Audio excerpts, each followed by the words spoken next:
আজি ৰাতিতে সৰিয়হ বটা মাছ বনাম ভাপত দিয়া এয়া সৰিয়হ পিচি লৈছোঁ দৈ ইয়াতে কি কয় ৰেড চিলি পাউডাৰ হালধি জিৰা দি দিছোঁ মিহলাই ফেটি থৈছোঁ এইফালে সৰিয়হ বাটি ল'লোঁ এয়া টিফিন এটা লৈ লৈছোঁ ইয়াত সৰিয়হ দি দিছোঁ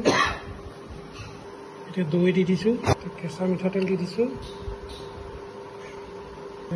মিলাইছোঁ এতিয়া মাছৰ পিচকেইটা দি দিছোঁ নিমখ দি দিছোঁ ভালদৰে এতিয়া সানি লৈছোঁ ধুনীয়াকৈ পূৰা হেৰি কৰি ল'লোঁ মিলাই ল'লোঁ ৰেডি হৈ গ'ল এতিয়া লাষ্টত আকৌ অকণমান মিঠাতেল দিম লাষ্টত আকৌ মিঠাতেল দিলোঁ এতিয়া ঢাকন মাৰি দিম এতিয়া ভাপত দিম হৈ যোৱাৰ পাছত দেখাই আছোঁ এনেকৈ বহাই দিছোঁ আমাৰ ৰেডি দেই এয়া খানা